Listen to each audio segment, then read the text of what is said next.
Hello, everyone. Hello, hello, hello. And officially, because I don't think we have officially welcomed you on behalf of the Hanson Youth Ministries, I just want to say Happy New Year to all of you. I know we're in February. I know that. But this is my first time seeing you in this capacity under the hospice of the Hanson Youth Ministries.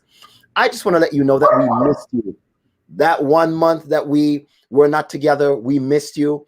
And we are happy to be back here again. And we'll be here throughout the entire year at 4 p.m. every Sabbath. Now, the theme for this year is going to be bounce back. We bouncing back. We know we've been through a lot. You know you've been through a lot.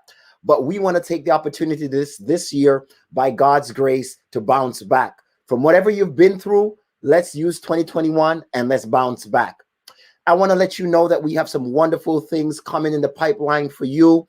We're going to have some giveaways and some excellent programs coming up as we go throughout the year. So as always, we want to ask you to do this. Please, please, please do this for us. Share this broadcast on your news feed. If you haven't done so already, like the Hanson Place AYM page, both on Facebook, and also on YouTube. Please subscribe to our channel and also hit that like button. Once again, we are so happy to have you. We look forward to spending another year with you. This evening, we have a dynamic panel that's going to discuss the topic Truth Hurts, and they're going to touch on some really deep, really what must I say, heart-pressing things that have taken place in the past in our society and are currently taking place right now. So without further ado, I want you to give the love button, give some love and some like to our host for this evening, the one and only Pastor Paul Graham. He's here with us. He's going to take over and he's going to take you through the next hour. So let me say a word of prayer with you, and then I'll just hand it over to him and the illustrious panel that's here with him this afternoon. Let's pray. Father God, I thank you for giving us another opportunity to be here this evening to speak to your people. I just ask that everyone who tunes in today, that they will be blessed. I thank you so much. In Jesus' name, amen. Paul. Yes, sir. Man, what an opportunity. This is, in fact, the way I understand it, this is part 2. That's what I understand is part 2. And when I see all these doctors on, man, I don't know, man. I was not nervous before, but once Dr. Marshall came on and then Dr. Roberts Dixon came on and just me and lowly Sabine, we just, no, I'm just kidding. We had a great time a couple of months ago. We had a great time, and we're just looking to have a great time again and just to talk about a couple of things. And I like that just we prefaced this before we went on live with everyone here that's with us.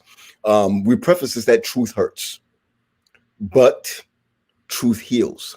Come on. All right. Truth hurts, but truth heals. And so today we are in the mindset that the very fact that we have Black History Month, we are talking about church hurt.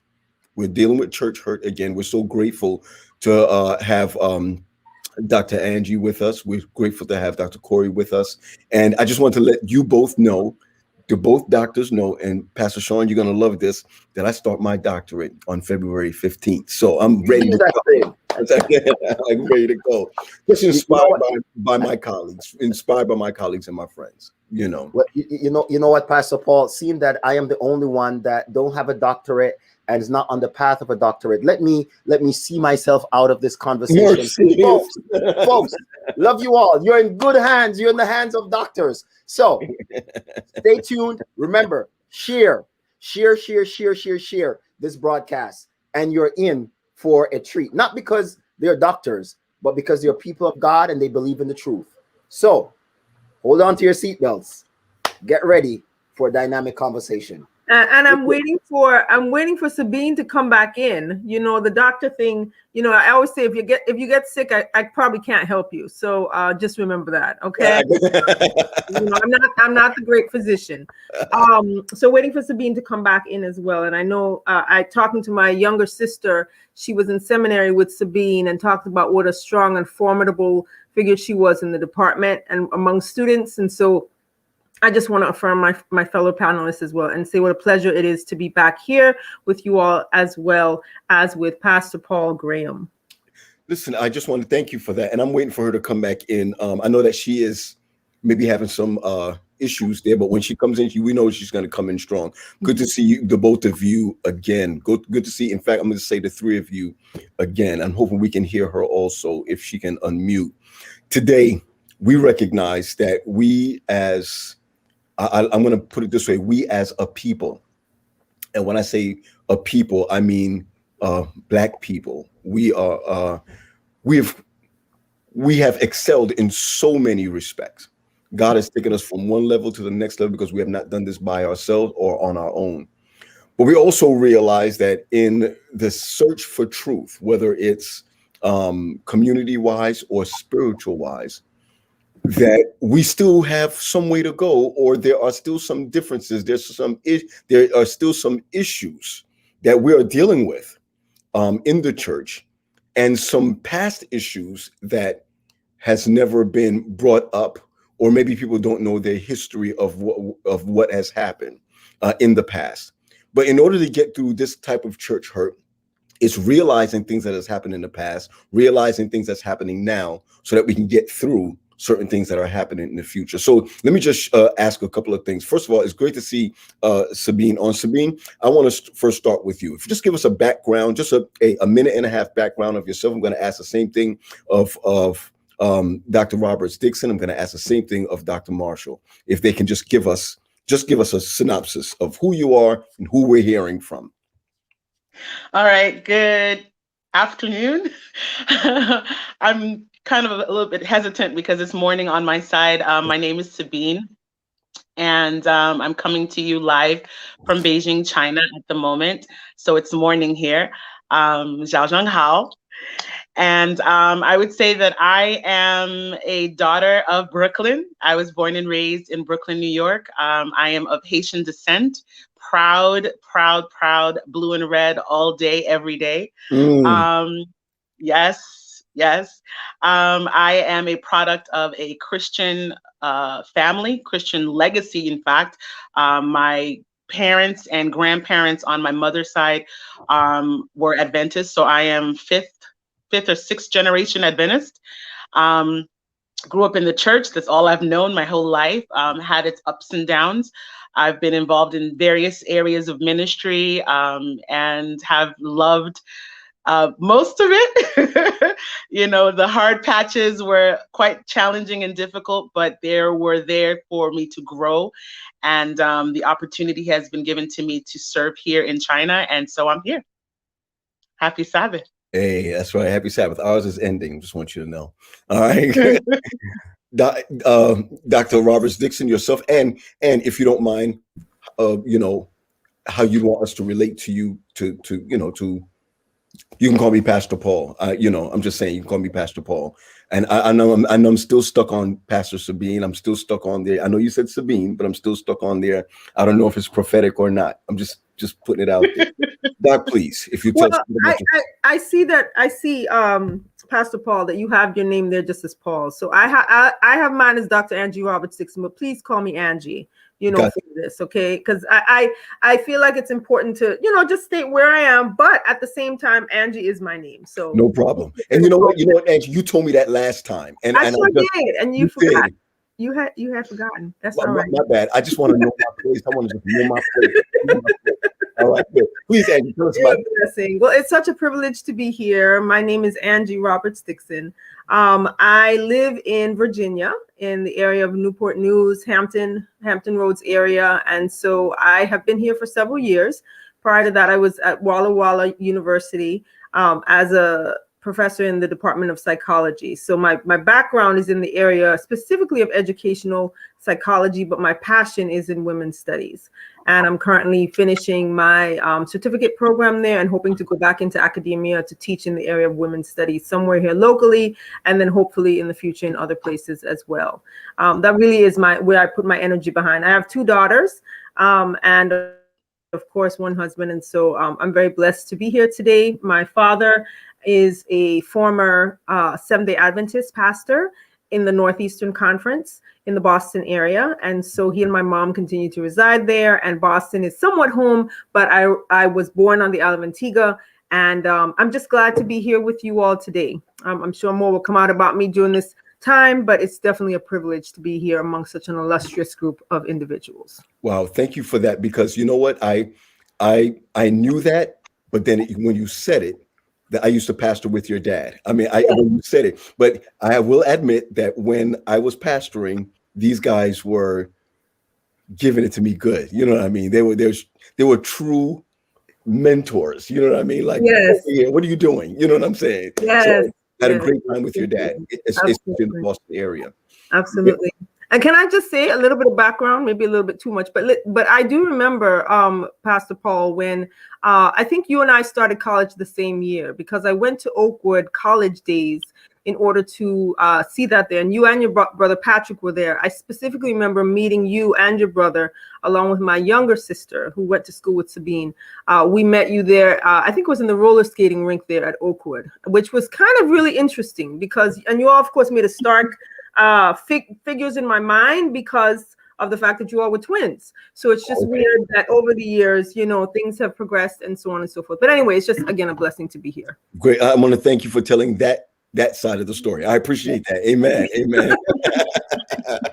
Dr. Marshall, please. What's going on, everybody? Good afternoon.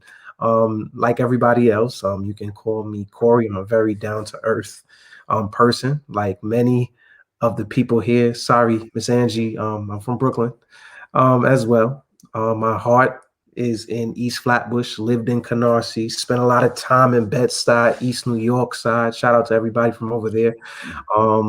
That's where we got a rep and can't forget where we came from.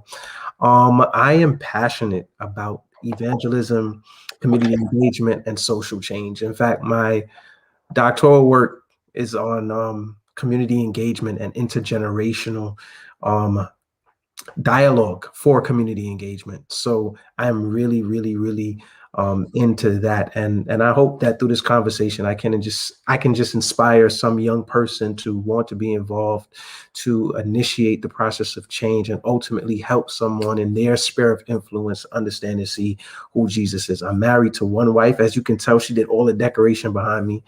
I have one daughter.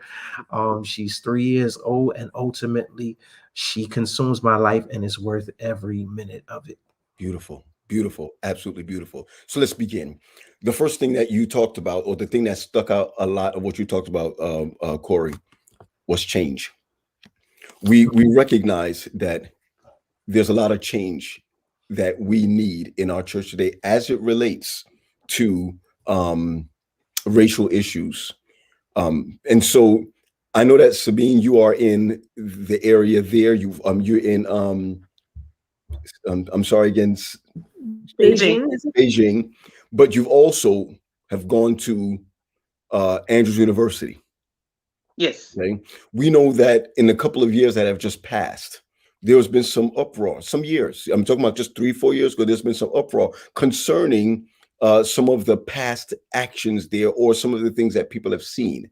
So I'm going to ask you if you could just bend our minds back and take yourself back to that moment, that time of that kind of church hurt, and what some of the leaders were talking about, Black leaders were talking about, of what they were going through at Andrews. I know that's I just threw that on you right then and there, but if you remember that time and if you know the issue, can you explain that to us and bring us up to speed as it relates to academia You know what I'm saying? Back there at that time. Okay, there are several things that come to mind. I don't remember very specifically certain events surrounding those issues, but I do recall a time where students were actively engaged in, trying to address certain systemic issues on the campus in regards to the lack of professors and instructors of African descent from the main campus as well as the seminary. I say main and seminary because for those of you who've been, you know that we're kind of like in a separate realm, right? And so being in the seminary, there were just a handful, literally, of professors and instructors there that were of African descent that looked like me. And so, those were some of the concerns. From the main campus perspective, that was also a major issue. But then I do recall there being some incidents on campus with undergrads.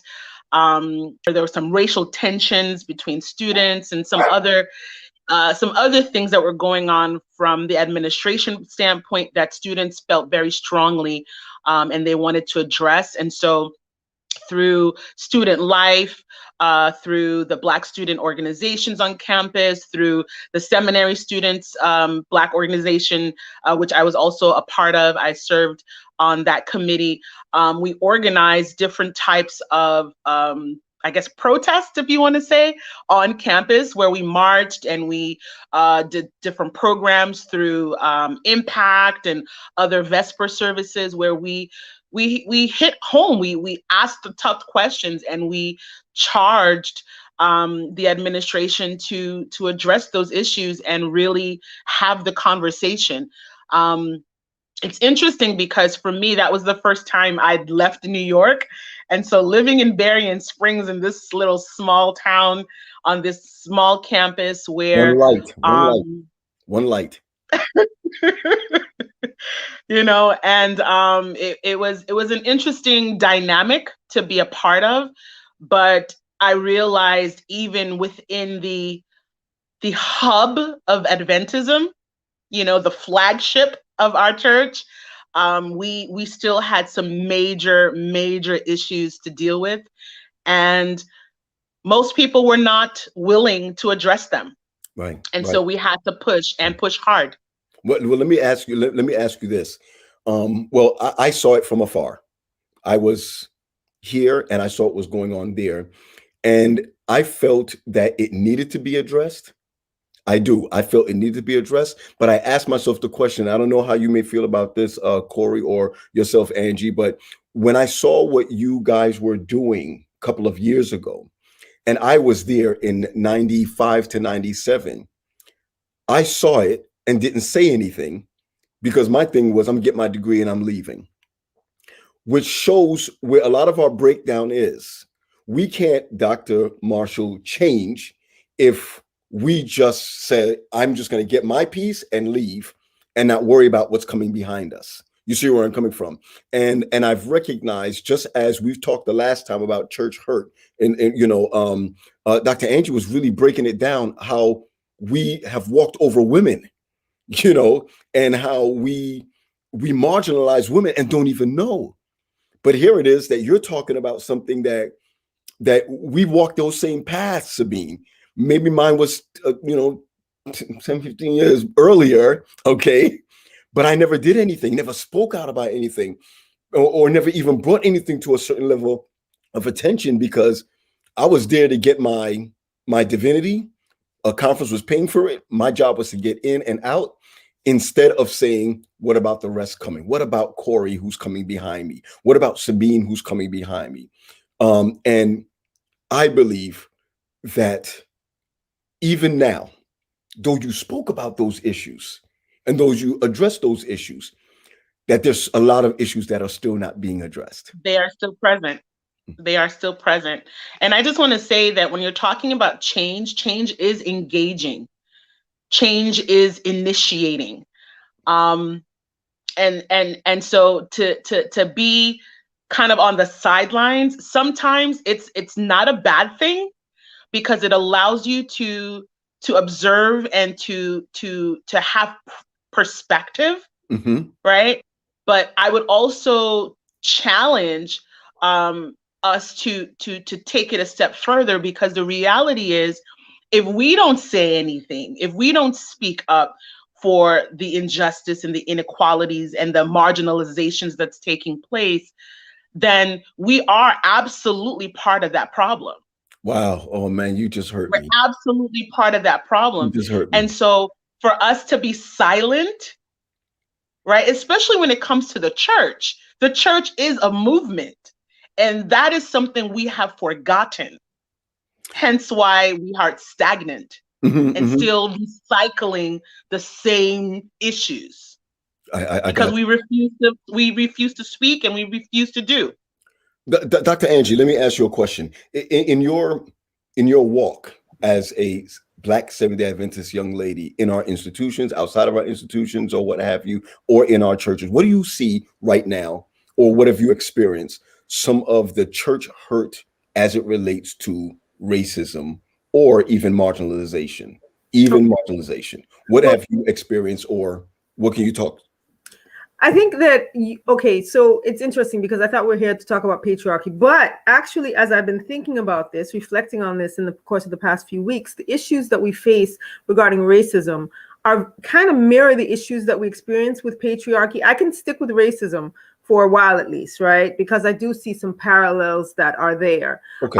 I think in our church as a Seventh-day Adventist, and I brought up Seventh-day Adventists similar to Sabine, maybe even Dr. Marshall as well, and you too, Pastor Paul, raised as a X-generation Adventist. So then you kind of notice certain things, you notice who the church leadership is and what the church leadership looks like. You notice it at the larger conference level. You notice it at the union level. You notice it at the individual conference level. And it's not always an issue, especially when you're talking about Black conferences, where you can see past the level of the conference leadership. But if you look to the leadership that is at the head of the Seventh-day Adventist Church, it is very bothersome that some of the same racist ideologies that were promulgated by our most recent, shame to say it, national administration are being pushed by those individuals who are at the top of the Seventh-day Adventist Church as well, where they are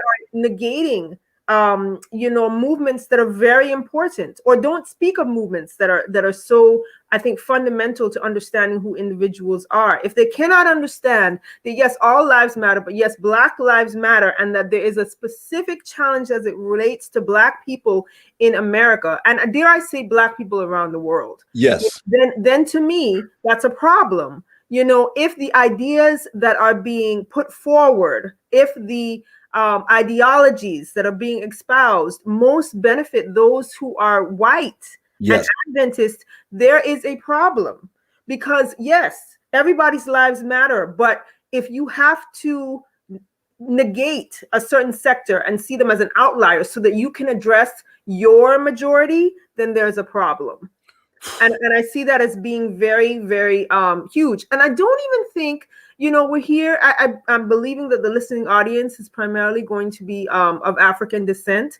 But it's problematic that we, as people of African descent, do not always see the ways that the racism is being pushed through our systems as well. We just kind of swallow it hook, line, and sinker. The same thing with patriarchy, actually, where we just swallow it because we think this is the way that it has always been. And as Amanda Gorman said, what did she say? What is not always justice. What just is not always justice. Yes. And so we need to be examining things with a much more critical eye so that we can be able to understand our role in finishing Christ's message and making sure that it goes to all people in a way that is fair, equitable, powerful, and empowering in these last days. Dr. Angie, one of my issues with what you just said was that too many of us turn a blind eye. I don't even want to go and say that we don't see it. There's a difference when you don't see it, and there's a difference when you see it and turn a blind eye.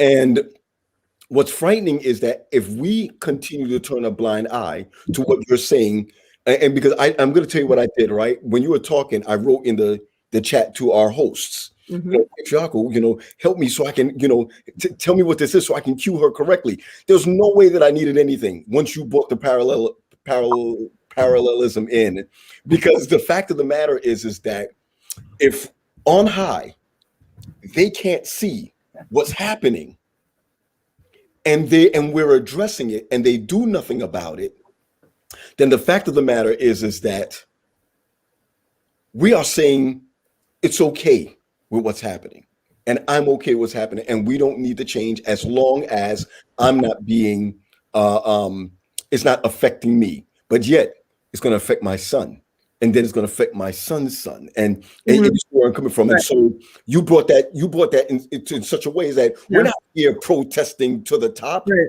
You know what I'm saying? Right. We're supposed to be seeing. Sabine, watch this. Before I get to Dr. Corey, what I'm hearing from you, Sabine, is that we're not addressing the top. We want the top to address what's happening. Where I'm coming from. And if the top can't address and the thing is, Paul, not to interrupt you, but the thing is, you said that they don't see it. No, they see it. They are aware of it. They see it. They are the ones perpetuating it. Right. You understand what I'm saying? And so it's not a matter of not being able to see. How can you be at the top and not see? Like, you have viewpoints. You got a Moses view to the promised land. You know what I'm saying? You got the whole panorama. So you can see it. The challenge is you are refusing to do something about what you see. Okay. Because where you are seated in those heavenly places, it's comfortable. Wow. It's not unsettling. It's not unsettling where you are. And so let's not rock the boat because you're good. Hey, listen, we didn't even get deep yet into this, because we're gonna get even stronger into this. Dr. Corey, when you say change, when you say the word change, I'm gonna put you on the spot. How do we change what we see for the next generation coming as it relates to some of the things we're seeing in our church? Because then we're going to start talking about some things we see in our church today. Okay, how do we change some of these things? So the first thing that we have to do, that's a great question, and thank you for everything that was contributed thus far. But when it comes to change, the first thing that we need to do is acknowledge that we are afraid. That's the reason why we abstain from entering what we would consider to be a fight. I was just a part of another program, and I shared with the audience that in order for you to exhibit courage, there is something that you need to be afraid of. Otherwise, it wouldn't be considered being courageous if there's nothing that you're afraid of. So we need to acknowledge that we're afraid. Secondly, if we examine our history, especially within the context of the church, there is no major change that ever came about where one individual stood up to do something. It was always done on a corporate level. And I've never worked for a white conference. I've worked for a Black conference all my whole professional career. So within the Black conference, I'm going to say something that's going to rock the boat a little bit, but that's okay. We don't differentiate between Black and white. What we do is we differentiate based upon region, where we came from. And when it's all said and done, what we need to do is we need to work out those differences first, so that we can go together to the mountaintop and address what needs to be changed. Wow. So when change is concerned, we need to be courageous. And then second, we need to admit that we're afraid, exhibit courage, and then come together in order to address what needs to be changed. And ultimately, the last part of it is that when a body of people want change to come about, the reality of the situation is that you're not going to get everything that you want. So you ultimately have to be willing to compromise. And compromise doesn't mean that you have veered from your principle or your belief, but you're willing to make certain changes that both parties could agree on. And if you're married, you do it all the time. So it shouldn't be that, it shouldn't be that hard. But when it's all said and done, we need to admit that we're afraid, exhibit courage, come together, and be willing to compromise. And I think those are the three, on the surface level, those are three things that we can do. Listen, exhibiting change is recognizing that you're afraid, because you have to have courage. Listen, I want to simply say this, that we have to come together first. And I like what you said there for a second. Sabine, you know what's going on in our conference. Wow. In Northeastern Conference. We got to call names. You're not there. I'm not there. We know what's going on over there. I believe you had a great president. Listen, you have a great president in the current president that's there now. But a lot of people were not comfortable, not because he was or he is of Haitian descent, but not comfortable also because of his age. Okay, I want to be clear. Listen, I'm not saying that I'm a proponent of the president that's there. I don't work there. I think he's a great guy. Oh, you understand where I'm coming from? But I remember when he was coming into office, he was too young. Okay, I'm just telling you, he was too young.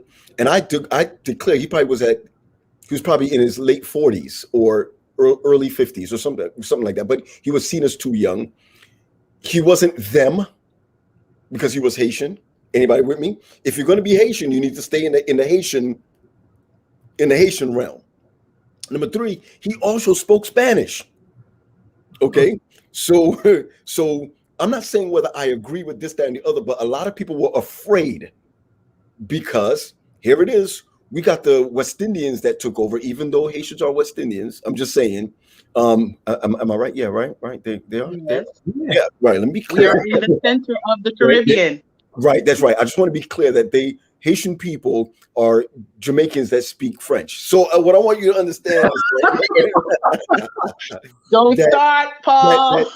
That you should have seen it as an opportunity. The conference should have seen it as an opportunity to cling together instead of separate, which has happened in the early 80s. You see, Northeastern is not anymore. Listen closely. Because we have lost our glue based on Americans who felt like these West Indians were taking over, and now West Indians who felt like Haitians are taking over. Are you with me so far? And but Paul, here's the crux of the matter. Okay. And we're talking about these issues of church hurt in the context or in the framework or the backdrop of Black History Month, right? Understand that the Caribbean or Afro-Caribbean diasporic crisis, I'll say, yes, is one that is systemic. Yes. Okay. Yes. The challenges we have inter-country within that inter-American, division, if you will, it goes back a long way. It goes back a long way. So when you're talking about even within the context of the church, those cultural, those social structures that have been manipulated over centuries is still spilling over into the way that we do church. Yes. The distrust, the lack of empathy, the lack of respect. I mean, literally, we were on the same boat. Right, just got dropped off on different islands and picked up a different Creole. You call it patois, I call it Creole. You understand? Yes. So it's all, we are all the same, but those systemic cancers that have been mutating in our DNA for so long has impacted the way that we do church and the way that we operate as a community. Hence why we are still at each other's throats, falling apart, arguing over nonsense, basically. Nonsense. Dr. Marshall, let me ask you a question straight off the bat. What is your background? Are you American? My mom is from Grenada. My dad is from Trinidad. I was born in Brooklyn. Okay, I just want you to know that Andre Sylvester online said that the Trinidadians get slighted again. I just want to be clear. I just want to be clear. I want to say this because we are all Dr. Angie, I believe, was born in Antigua. Am I correct? Okay. All right. So the three of us, other than Dr. Angie, was born of Caribbean parents. Now, I want to be clear about this, especially when you said, Corey, that you were born that you grew up in Canarsie. So I grew up in Canarsie. I was born in Crown Heights, and I grew up in Canarsie. Everybody moving into Canarsie was West Indian. I just want to be clear about that, okay? While we were moving into Canarsie, we would look down on all the people who stayed in Crown Heights. You understand where I'm coming from? So one of the hurt that we perpetuate is the hurt on ourselves, okay? Isn't it scary sometimes that we look at all of our churches, before we go a little bit deeper, we look at all of our churches and we say, I remember when Brooklyn Temple was an American church, all American church. I can tell you, I remember when Bethel was an American church in the 70s. Okay, I'm dating myself. All right, great. I remember when Ephesus Church, straight American church, all these churches were American and they were not baptized. These West Indian folks, we were not baptized in America. We came over as Adventists. You see where I'm coming from? So there was no evangelism. What happens to that? Our white brethren see that. Greater New York, are you ready? Greater New York, and they see that the West Indians are having a hard time getting into Northeastern. So Greater New York, who's white and failing, gets all of those people and bring them into their conference, which is now starts this divide between Northeastern and Greater of being West Indian, because white folks know how to use us against each other. And we perpetuate that systemic issue, Sabine, again, by, hey, I don't like Marshall because now that we're all West Indian, I don't like Marshall because he's from Trinidad. I don't like so-and-so because he's from Barbados. I don't like so-and-so. Now as you said, Dr. Corey, we're now into regions now. We're now into regions.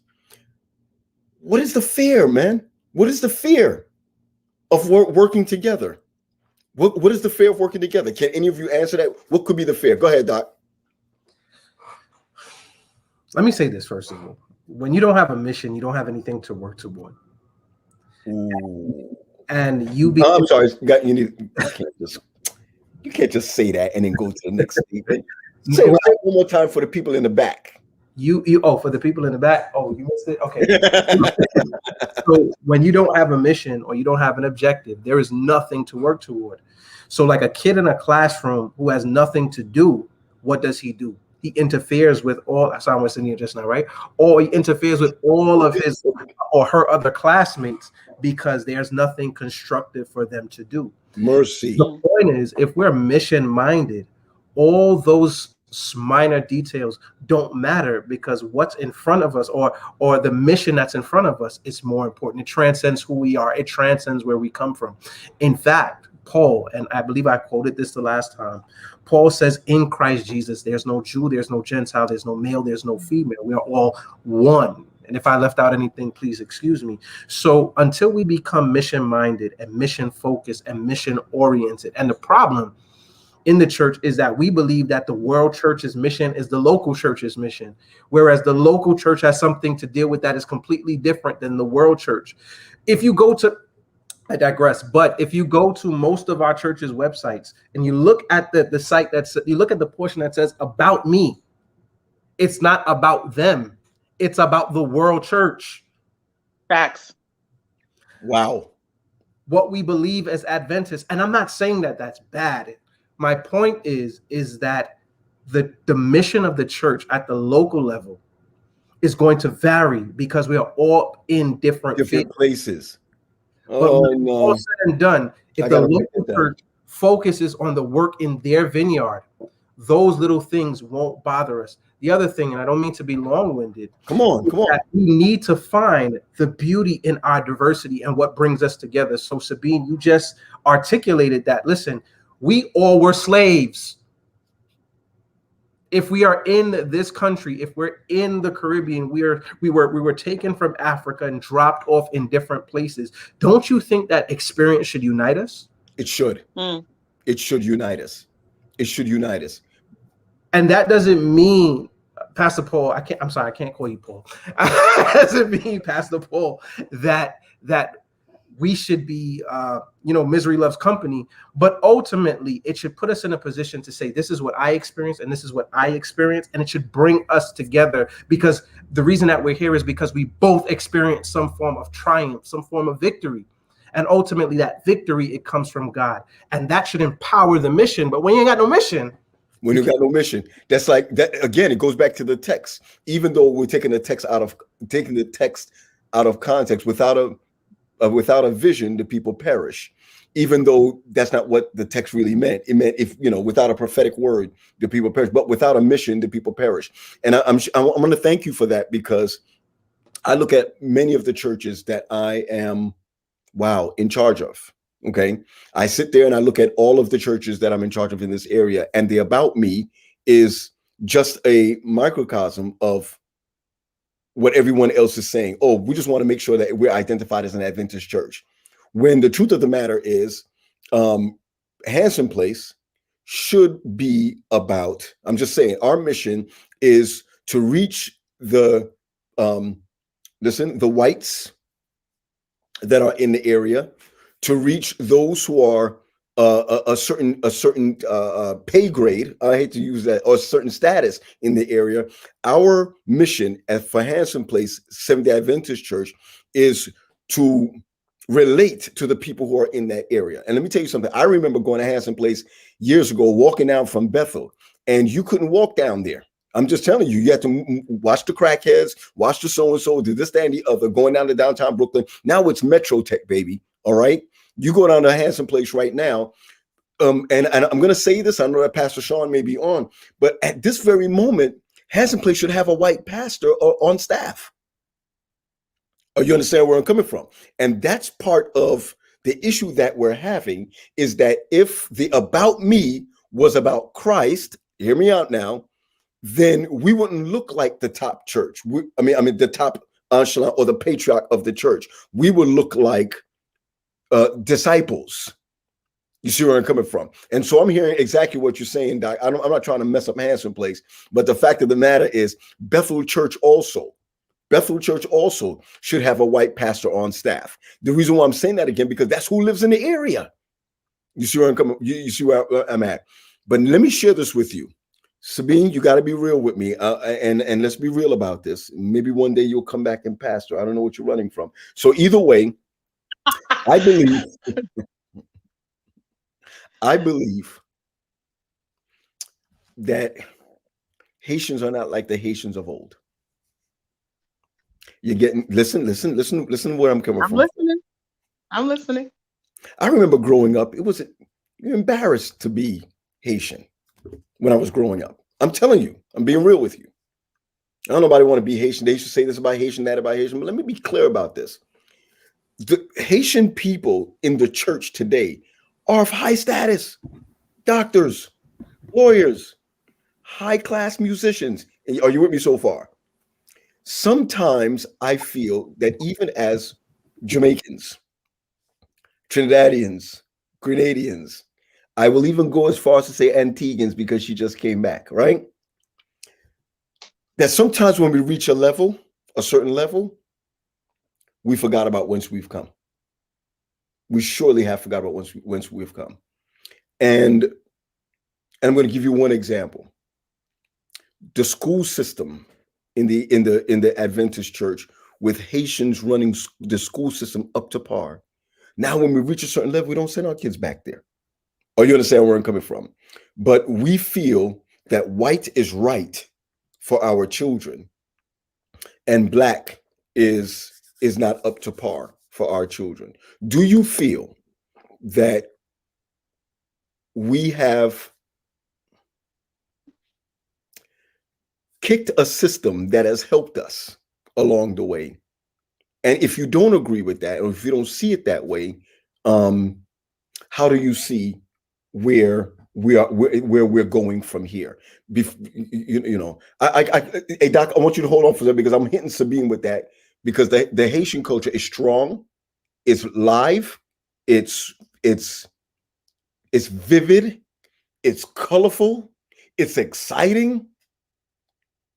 But have we forgotten, as Roots would say, the way of the Mandinka? Wow, that's fully loaded. I would say first and it's all right. I would say first and foremost, to your statement of fact that growing up, you know, I would say for most Haitians growing up in the US, it was a very huge challenge to self-identify. I was not one of those. Okay. Proudly, I mean, I don't know what it was. Maybe it's because I was taught Haitian history from very young. I went to Hebron bilingual school, the first Haitian American school in Brooklyn, Seventh-day Adventist school in Brooklyn, pioneered by some of the most amazing Adventist Haitian leaders in our community at that time. And so I am part of that legacy. I am part of that history. And so for me, growing up, to be Haitian was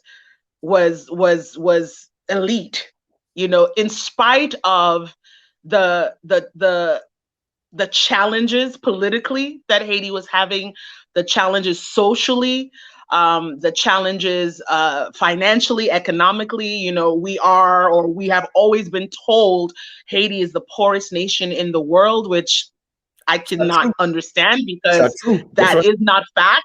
Okay. When other countries are pillaging Haiti for everything that it has, how can it be the poorest? But I digress. I can get into that real deep, but I will not, because that is not the context of our conversation this afternoon. But I will say I was proud and am still proud. I am all the way in China rocking my flag. In fact, just recently at my school where I teach primary students, and we had a chance to host an international festival. I teach an English immersion class. And so these students, you know, are learning English all day, every day. And so we decided to host an international festival. We have the 2 other foreign teachers as well from other countries, and we wanted to introduce them to our country. And it was like, oh, teacher, you know, what country are you going to introduce to us? And I'm like, what other country is there but Haiti? Like, seriously? You know, I mean, I'm an American and they know that, but I've also expressed to them and explained to them that I am of Haitian descent. And for me, everyone knows about America. Mm-hmm. You know what I'm saying? And I said, if I'm going to be here and introduce my kids to my culture is not American. My culture is Haitian. It's Haitian. You know what I'm saying? Yes. I eat Haitian. I speak Creole. I, you know, I may not think in Creole all the time, but you know, when I need to, I do. But anyway, to the question that you posed in terms of the Haitian identity within the church and the culture and the leadership, and the fact that when we have arrived at a certain echelon in society that we forget where we've come from. I don't think that is unique to being Haitian. I think that's unique. That's across the board. I think that for people of African descent in the US, we have experienced this dynamic that like we gotta make it.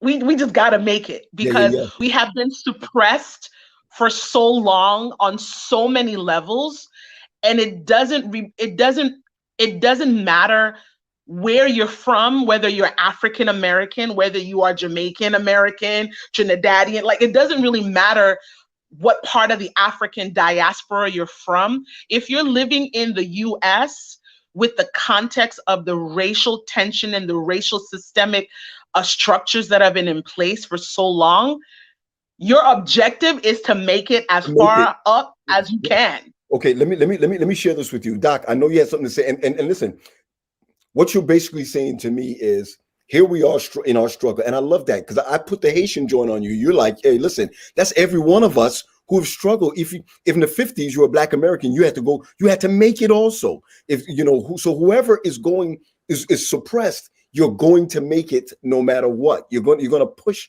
to make it no matter what. Doc, I know you had something to say, but right after I want to say this because I am the ministerial director of a state conference. I know, Doc, you called it a white conference before. I've always called it a white conference. Now that I'm in a white conference, it's called a state conference. All right. So I've gotten many letters from people who have actually said, hey, wow, what is it like being a ministerial director in a state conference? And I'm sitting there and I'm like, first of all, I'm not the ministerial director. I'm the associate in a certain area. But what's frightening about that is that you can see some of the things in only 3 months that I've been there. You can see some of the things that are happening in our churches today, which I'm not blaming my president. I'm not blaming those who may be I don't use the word my superiors, that they don't like Black people or they don't understand Hispanic people or so and so, whatever. What I'm simply recognizing is that there's some people who just do not understand the culture of Black Adventism and are afraid of any other culture that comes into the white culture. Or you understand where I'm coming from? I want to be very, very clear that people are afraid of change. That's what you said, Doc, earlier before. People are afraid to lose their footing, which is why we got a lot of white flight. We have white flight in our churches today. It's even still up into our churches today, because it's not that they want to conform or they don't want to worship with you. They really don't want to lose themselves. They don't want to lose themselves. And so, we are at a place now that we are hurting the next generation. And that patriarch that you were talking about, that society that you were talking about, Dr. Angie, it helps me to realize that they can't change if they don't understand that they need to change. And wow, you look like your father right there. Like he's in a meeting, looking at right? Because he got this mean mug sometimes. Okay. No, he's just really invested in whatever it is that you're saying. So I'm listening very carefully. I see. Okay. So Sabine made a comment before. Sabine made a comment. They know. I'm in a society in a conference where I say, you know what? I believe some know. Maybe most know. But as you've said before, Dr. Angie, some don't want to change. They want to keep it the way it is. They want to make sure that we stay where we are, you stay where you are, and we keep the grounds the way we used to keep it. Comfortable for us. Oh, thank you. I appreciate that. Comfortable for us. Doc, were you saying something? Marshall, were you saying something before? I just wanted to point out the fact that in looking at everything that Sabine just expressed, what we have to come to realize is that the culture that we're talking about right now should not be reflective of the island we came from. The culture should reflect that of Christ. Mercy. Amen. Mercy. And that doesn't mean that we divorce ourselves from where we're from in any way, shape, or form, our culture, our language. No, that's not what I'm saying. I'm just saying that we are afraid because ultimately our culture transcends the principle. Our current culture transcends the principle. The principle is love for God and love for our fellow man. Yes. And in that dichotomy, we tend to forget that it says that we have to love our neighbor as ourselves. The problem is we can't see our neighbor as ourselves, yet we expect our neighbor to treat us as with respect and with dignity. Let me clarify. Are you saying that we have trouble loving our neighbor, or that we have trouble loving ourselves? I'm saying we have trouble loving our neighbor because our personal culture transcends the next person. Yet, can I just make this point? can I just make this point? Because as you were speaking, I went back to what Paul was saying. You know, and the thought that came to my mind is the fact that the white flight that we're talking about, you know, they are not wanting to lose themselves, right? I disagree. Okay. Because they have been very comfortable. Truth hurts. They have been comfortable perpetuating a loss of ourselves.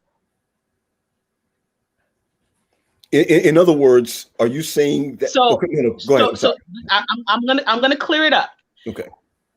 Within the context of, and I hate the fact that we're using white, black, you know, regional, state, like all of, but this is our reality, right? Yes. They are not comfortable losing themselves, but yet are and have been comfortable perpetuating the loss of ourselves. That's the point, sis. I got okay. You. Yes. And so to align myself with what Corey is saying is that we have come to a place where we, like you mentioned before, we have no vision, therefore we have no mission, and we have continually been in a process of dehumanizing the other. Mm-hmm. And so when you're dehumanizing and marginalizing other people and seeing yourself as the ultimate end, how can you have authentic Christian community? Christian values. Yes. How? How is that even possible? You know, Sabine, Ella made a comment, right? Ella made a comment. Oh boy, I hope I can find it. She says that, oh, come on, Ella. She says, interesting, because we don't want to lose ourselves either. So and that goes back to the conversation or the points we're talking about, inter-Caribbean, the challenges, the Haitian, the Jamaican, because we want to preserve our regional identity. And the issue here, going back to the text, there is neither Jew nor Greek, female, male, slave, bond. That goes out the door when you are completely submitted to Christ. And what's happened in our church is we have not submitted. Hence why we continue to exalt culture. We continue to exalt, you know, language and listen, like I said, I'm a proud Haitian. I'll rock Creole and all that every day. However, when it comes down to putting it down, Paul says, I count it all dung. Oh, yes. And if we want to go to modern day English, we know what that dung means. Okay. Yes. I count it all dung. Come on, Dr. Angie. I'm having a little trouble digesting this because all right, here we go. I think that it is a little problem. It is what you're saying is true, Sabine, but part of the challenge that we have is the lack of acknowledgement of anything. I mean, people are becoming more open, but there is sort of a standard culture that is accepted in the Adventist church, and that is white culture, okay? And right. So things that deviate from that are uncomfortable for people who hold that seat of power to determine who they will let in and who they will keep out, who will be insiders, who will be outsiders, who will be marginalized, and who will not. That is a huge problem. And so I have a bit of a challenge in trying to process what you're saying. It's not that something that I haven't heard, before, but I think that it's very problematic, because what will it do? It will force us to, it will allow us sometimes to say things like, well, let's not talk about culture. Let's not deal with the fact that one culture is acknowledged and others are not acknowledged. Let's not talk about that, because that's going to be perceived as being divisive. So it's a problem when we bring to the forefront issues that are important, that relate to culture, because culture is the medium by which people respond to Christ, at least a little bit, right? So if we disavow that, if we don't acknowledge that, then we are causing some challenges for our own ability to use our voices or to have our voices heard, but then also for a sea of people who are also depending upon us to verbalize what it is that we see as being problematic. So just as we were talking at the beginning of the discussion of being, at Andrews, or, Pastor Paul was also saying, you're in environments where you could say something, but you choose not to say something. You have to say something because it's not about you. It's about those who are coming after you. And it's about the sea of individuals who still have needs that are being lost in the sauce of everybody else's reality. Absolutely. So I'm not saying that the one culture, I'm not, disavowing that the culture that we need to espouse is one that emphasizes Christ. But there is a way, and there is a need for us to be very vocal about the fact that we don't see different cultural representations. And so what comes across is, well, this is what Christ is, and this is what Christ wants, and this is how Christ sees things, and this is how Christ is portrayed. That's not okay. That's not okay. That's not okay. I don't even know if it's okay with God. I don't think so. No, he right. wants us to acknowledge who he is, but we have to look beyond that and see the ways that these issues related to culture are potentially divisive, and then working past that by having shows, for example, such as this, where we actually talk about these things, right? Absolutely. And I totally agree with you. And I want to say that the conversation about culture, I'm not attempting to make it divisive in any way, shape, or form, because I believe that God created us where we are and who we are for a purpose and a reason. Right? The Bible says that he created boundaries and placed us in our boundaries and placed us in our territories. And we freely express who we are and understand God through the lens of our culture. And so that I am all in agreement with. But what I'm saying is that what we have done within our community, within our church context, as you just alluded to, is that we've elevated this particular standard for, and I'll give you a perfect example. Of Haitian descent, I went to a French-speaking church. Now, the majority of Haitian people do not speak French. Let's be frank. We are part of Franco-Haitian, right?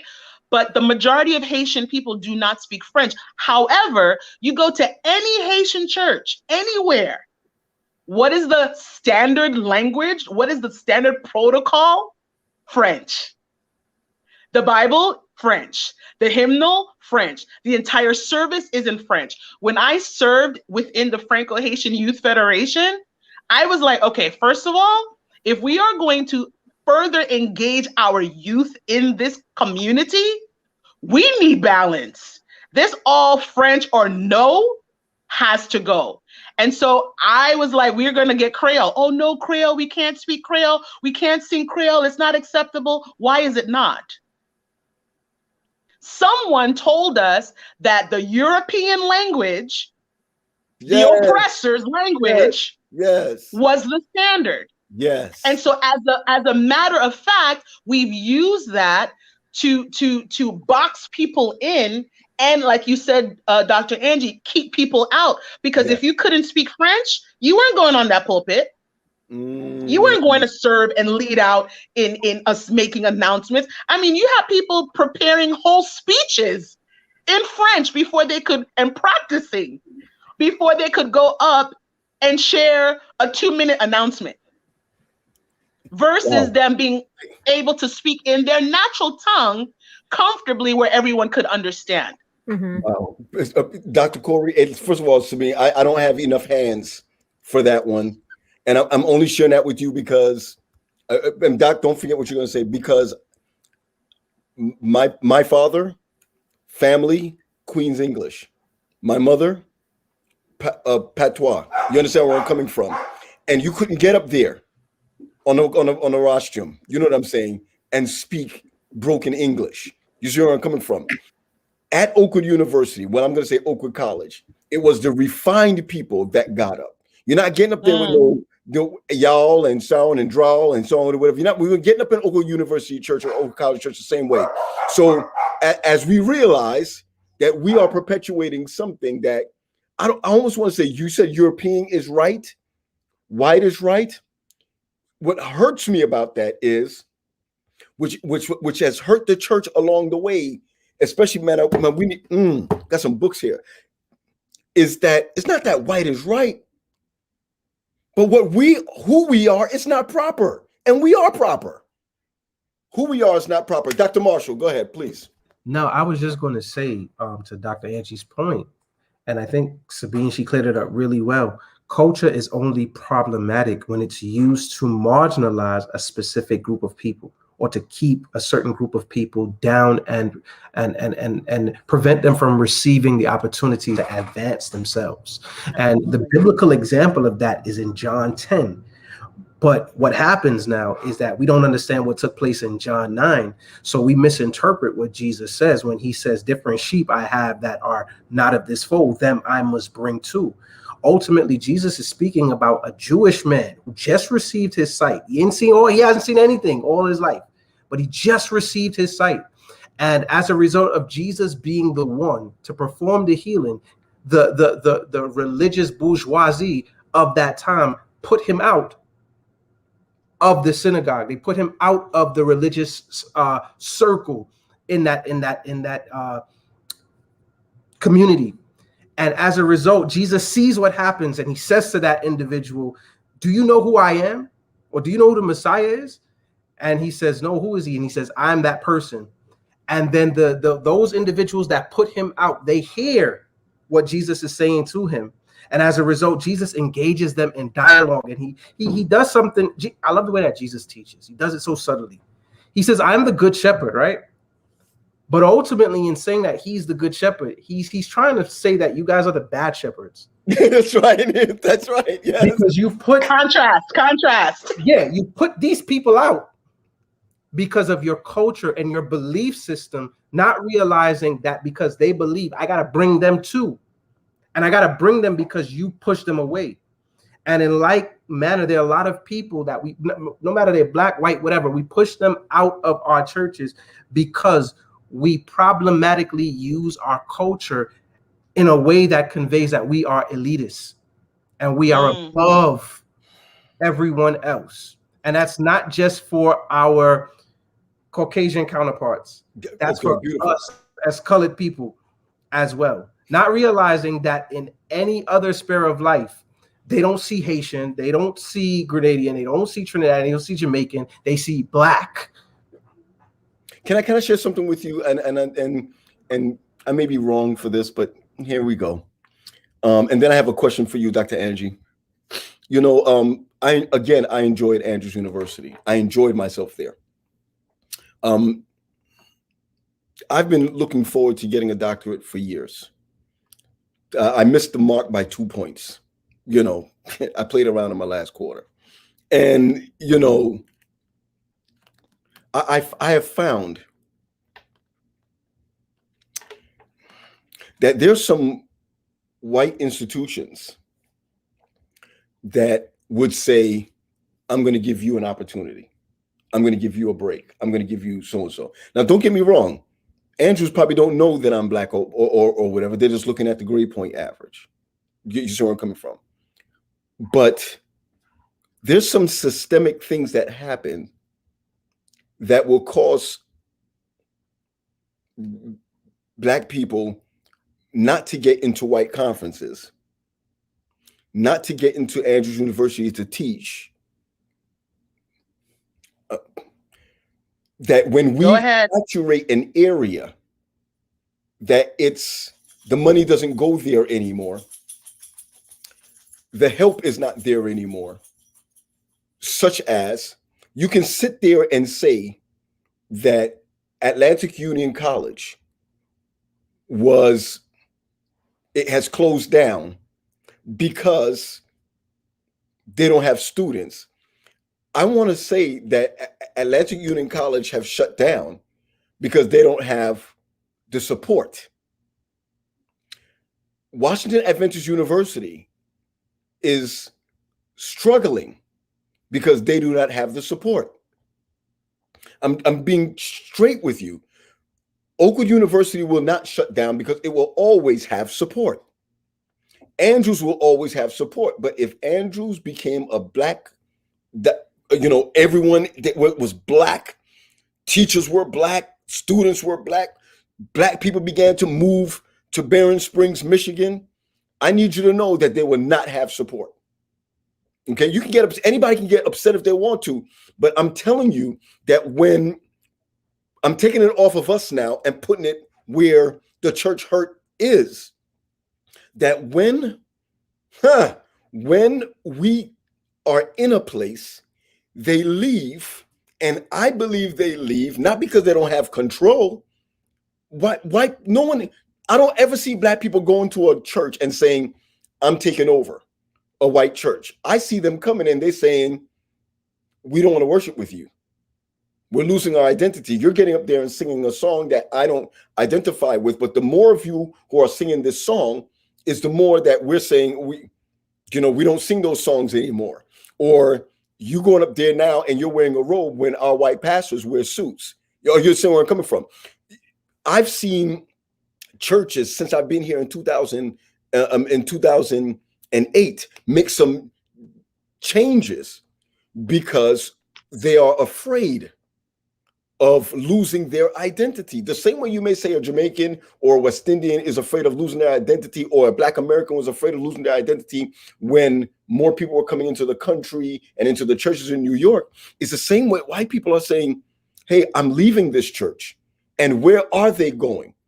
White people are going to places where they are comfortable in worship, comfortable with people that look like them, comfortable in the way that they can dress, and do not want any influence. Are you ready for this? They don't want the influence to hit their children. They're not going to change. They just don't want the influence to hit their kids. I'm going to ask you this question, Dr. Angie. When it comes to, if I took you and I put you in the union, I'm not talking about the General Conference, because we want the General Conference to stay. If we take Dr. Angie and put her in the General Conference, it's going to change. We don't want that. We want some kind of subtle change. Dr. Angie, if you were in, if we were in a union and there was a discriminative issue there, patriarchal issue, where people are not recognizing that, I'm going to give you an example, that all of your camp meetings have the same preachers there, except for the regional ones. How would you talk about the issue to your hierarchy, so to speak, about the issue that in all of your camp meetings, it has the same people, and there are no colorful people in your camp meetings? I'm not talking about doing a workshop. I'm talking about top billing at your camp meeting. How would you address that? I'm just asking you, how would you address that? Yeah, I mean, and you asked me a very personal question, and I would say not gingerly. I'm not a ginger responder. I'm not a ginger responder of anything. And perhaps that comes from my training, my background, my parents who are both very outspoken. My undergraduate, Ben Sass, he's doing something in Congress. That was my classmate, and almost the guy who lived across the hallway. So I don't do things gingerly. And this issue has come up for me more recently at work, where I've just had to speak my mind. I said, This is nonsense. We cannot say that we are speaking on behalf of all children when we're only speaking on behalf of white children. So they would not hear me saying things in a very nice way. I can be a nice person, but I don't sometimes finesse it, because that's just not in my spirit. I have to speak the truth. But as someone pointed out to me more recently, you need all types, right? So I am really going to be the agitator. I am going to be the one who is at the forefront and who is going to be using her voice. If nobody else says anything, trust. I'm going to say something. And I may not always say it very nice. I may try to laugh and joke with you afterwards, or I may very comfortably do that. I put my arm around you, but I'm going to say what has to be said and let the truth fall where it may. Now, that being said, these types of issues that we're talking about they really do take far too long to change, right? And it's almost drastic nonsense to take place for people to really sit up, take notice, and start to take action. Why did George Floyd have to die in the way that he did? But look back through the years, look at all the young Black men who have died. Look at all the women who have died in the struggle. And yet the Lord has seen it fit, right? That it happened during this COVID time. Everybody's at home, and suddenly now the cry of Black Lives Matter is heard a little bit louder. So yes, I would be one of those who would be speaking and just be very vocal, because I can't hold my tongue, right? This has got me in trouble before, and it probably would again, but that is what I would have to do. Now, somebody else would have to come and do the massaging and the figuring out how do we work this and that kind of thing. Yes, yeah. Exactly. Exactly.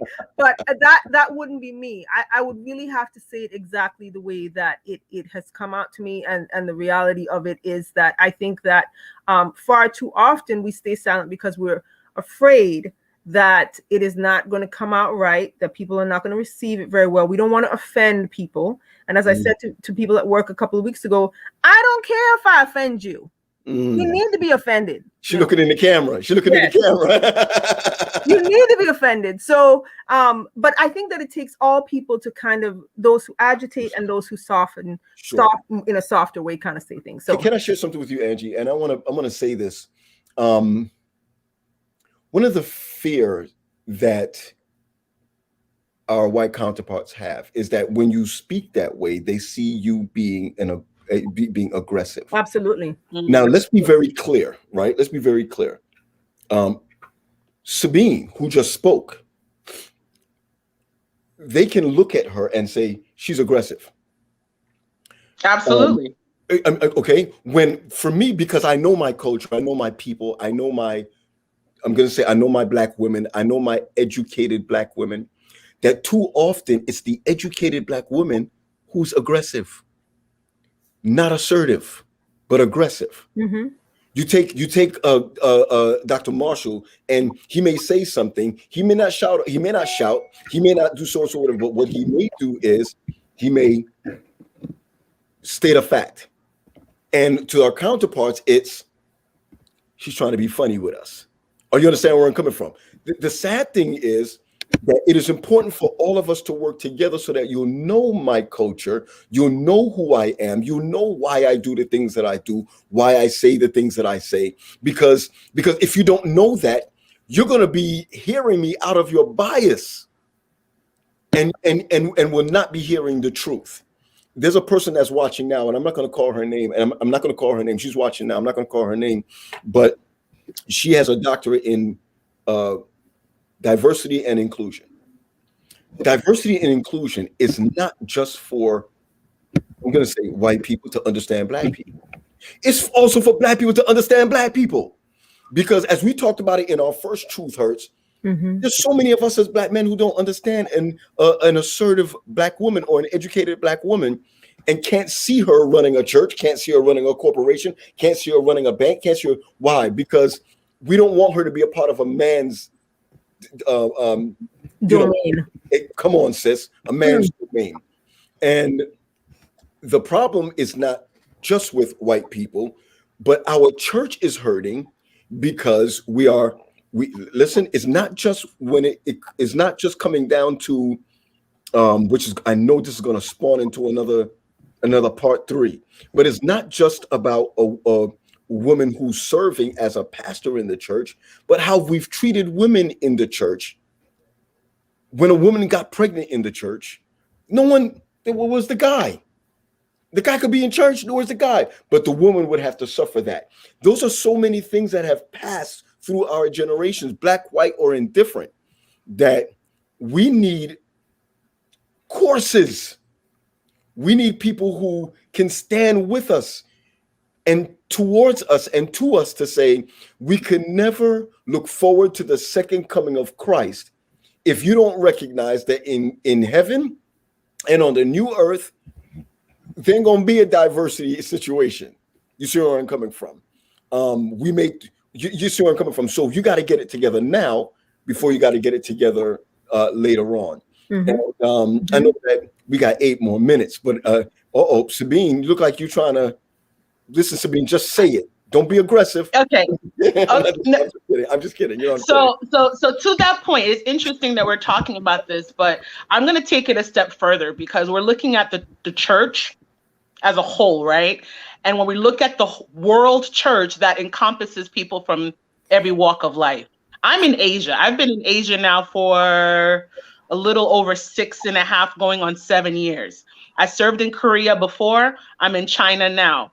And I will tell you, when I was in Korea serving with the church, when I'm like Dr. Angie. I slice and dice. I don't cut corners. I tell you like it is. I can be very sweet, very nice, but I'm very passionate. If I'm very convicted about something, I'm telling you like it is.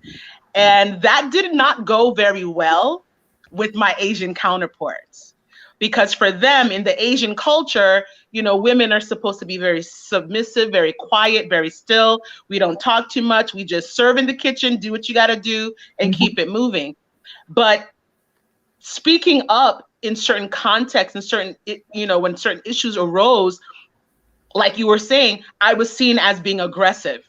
I was seen as being angry. I was seen as being, well, you're so confrontational. And I'm like, I'm just stating fact, and I'm trying to address a systemic issue that is occurring here within, our organization and whatnot. And I'm looking for us to work together to bring change. But coming from my lips as a female, and then as a Black female, and then as a Black American Afro-Caribbean female, was like, you need to keep still and know that he is God. And I'm like, nope, not on this continent.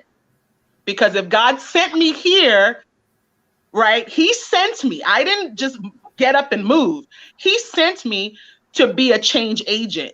And a change agent doesn't keep silent.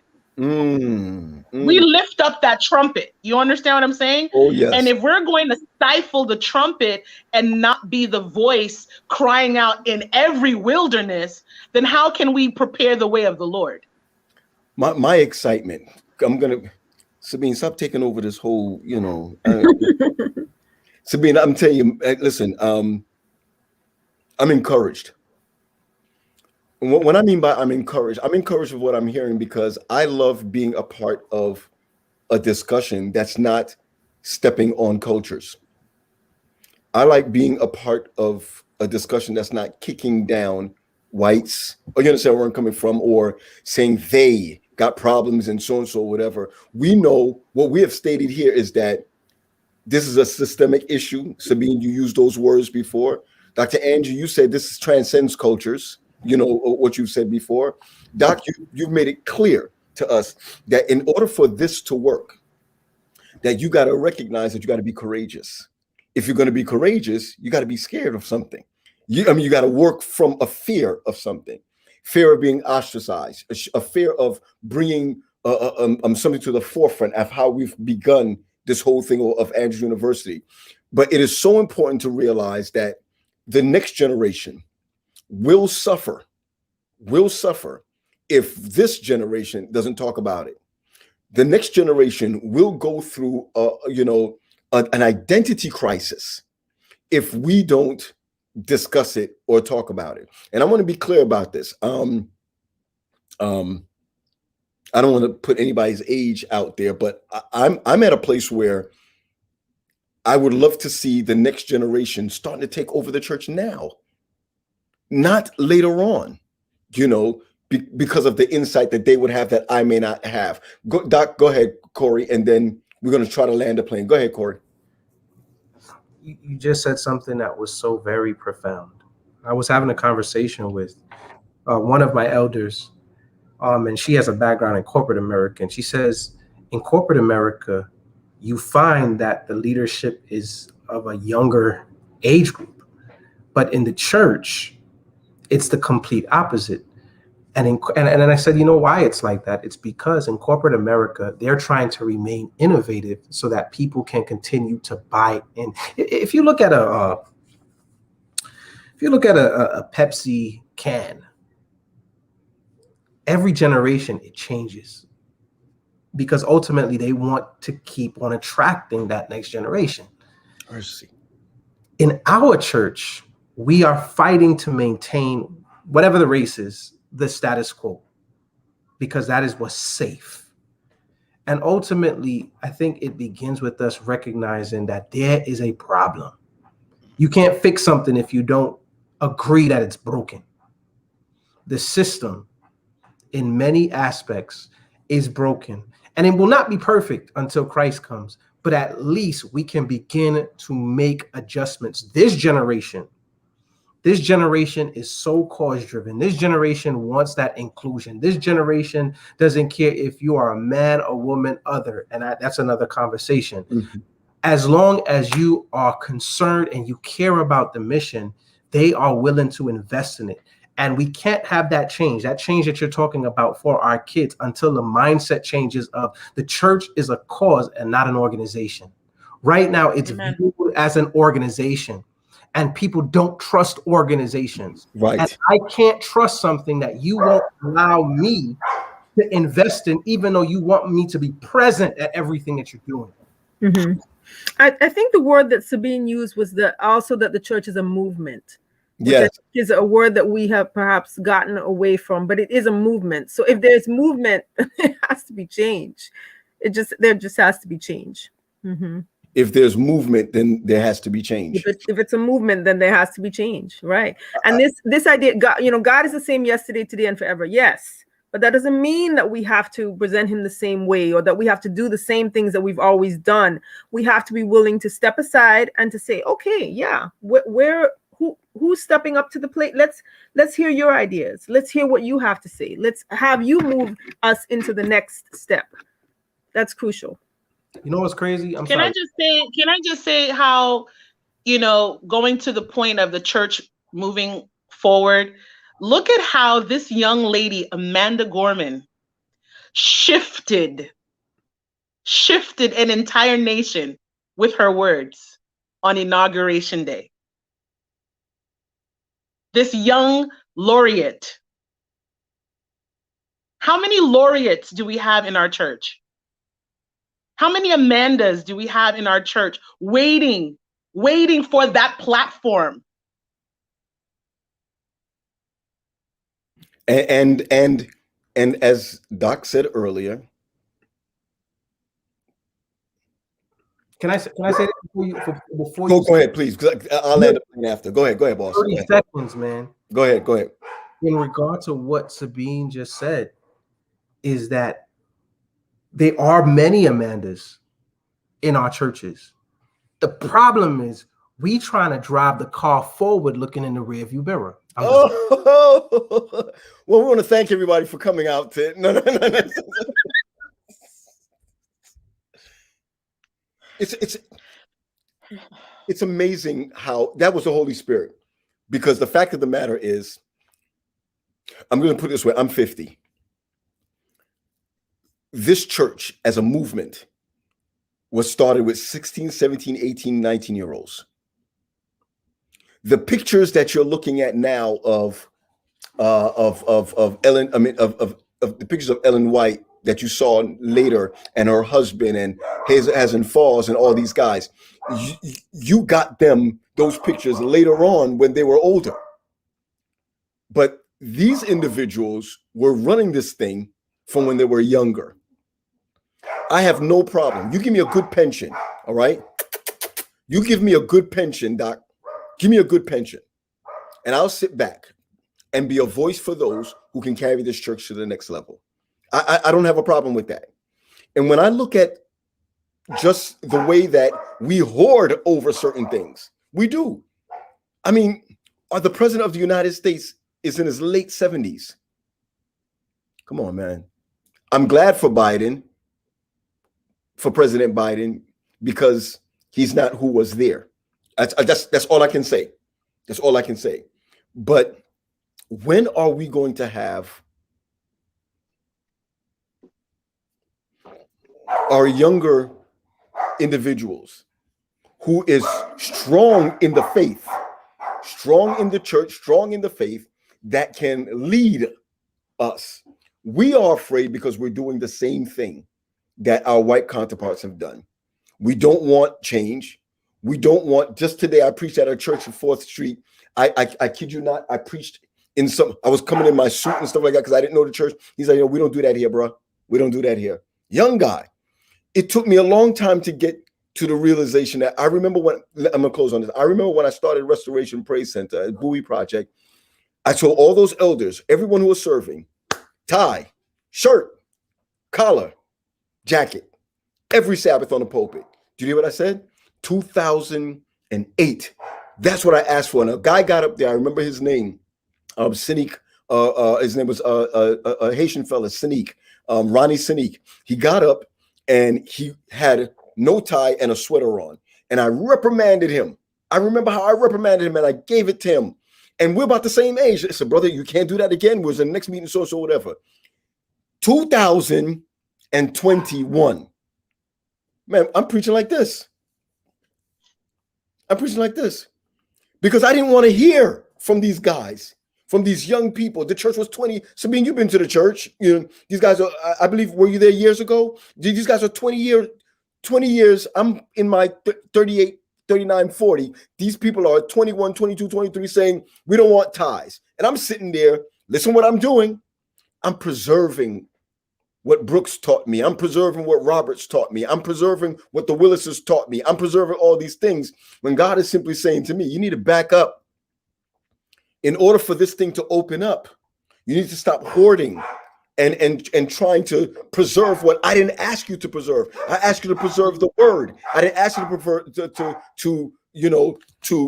to go by this. Y'all not hearing me? I'm sorry. There was so much that we want to talk about. Why the work is not being done, because we think the people in the city are not good, so we leave the city. Y'all ain't with me yet. I'm talking about books. Listen, I'm talking about books like we have tomorrow. We don't want to talk about stuff that has happened in the past because we are afraid to portray change for later on. And in order for our church to get through the hurt, we've got to acknowledge that we hurt ourselves before we talk about somebody else hurt us. You know what I'm saying? Man, when we do, I'm saying this to Dr. Marshall. I'm saying this to Pastor Sabine. I know she don't like that. I want to say this to Dr. Angie. I'm going to say this to Pastor Sean. I'm going to say this to all those from Hanson. When we do Truth Hurts part number 3, hearing, we need to come from the background of how do we break down the Black American and the West Indian divide in our regional conferences today. How do we do it? Because there's a way of doing it. And we don't need nobody else. We just need Sabine with her bad self. We need Dr. Angie with her tough self. And we need smooth talking Dr. Marshall over there to really talk about this, because we're in this. We're in this. We've seen the change. We've seen this. And until then, I just simply want to say, Dr. Angie, thank you for your words. Thank you for, I'm going to say this, challenging us that what's up here is not necessarily correct. You think we heard you from the beginning, sis? We heard you. What's up here is not necessarily correct. Patriarch doesn't mean principle. Just want to be clear. That's what I got out of you, Dr. Angie. Pastor Sabine, what I recognize what you're saying to us is that, hey, the problem exists. Stop acting like the problem doesn't exist and know where the problem starts. If you know where the problem starts, we know how to handle the issue. Stop turning a dumb ear and a blind eye to what we see, and never allow culture to supersede our Christianity. That's what I'm hearing. Dr. Marshall, I want to be clear about this. You made this comment from the beginning, and we need to embrace it because it's from the word. Now, we've heard a word from Dr. Angie. We heard a word from Pastor Sabine, but I want to be clear that what does the word say? You said Paul has taught us from the generation from before, and in Christ, there is no Jew or Gentile. There is no black or white. There is no Adventist. And did you hear what? Come on now. Come on. I'll go even as far as to say this concerning what Dr. Angie was talking about in our first Truth Hurt. There is no male or female.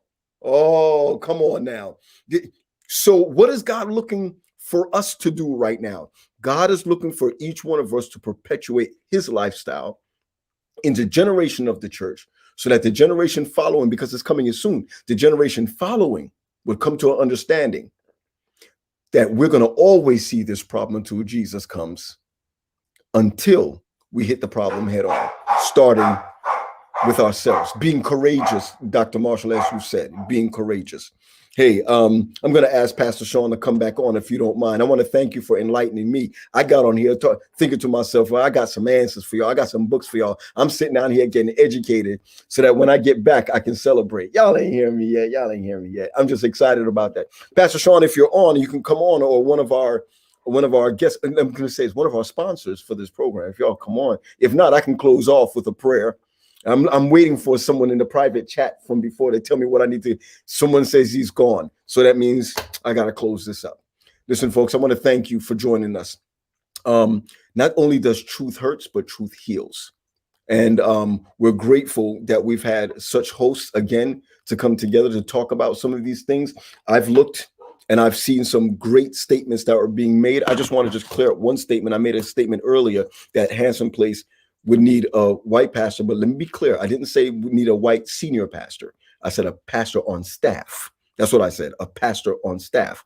So I just want to be clear about that. I do believe that Black pastors can lead multicultural congregations, but we got to be careful that our staff, at least our staff, understands the community in which we live. In that, thank you for joining us. Thank you for being with us. I'm going to bow our heads together as we look to him who knows cultures, who understands culture, and who can take us to the next level. Father, again, we want to thank you for the opportunity of learning today, of drawing closer to you today. Now, Lord, we have come on today to just share a little bit of who you are and share a little bit of where we need to be. Today, I ask you that you'll bless Sabine, that you bless Angie, that you bless Corey. And I'm asking for a blessing for myself also, that as we speak and as we teach, that we will not yet be a castaway. Be with us and bless us, strengthen us, guide us, and guard us, we ask. In Jesus' name, amen and amen.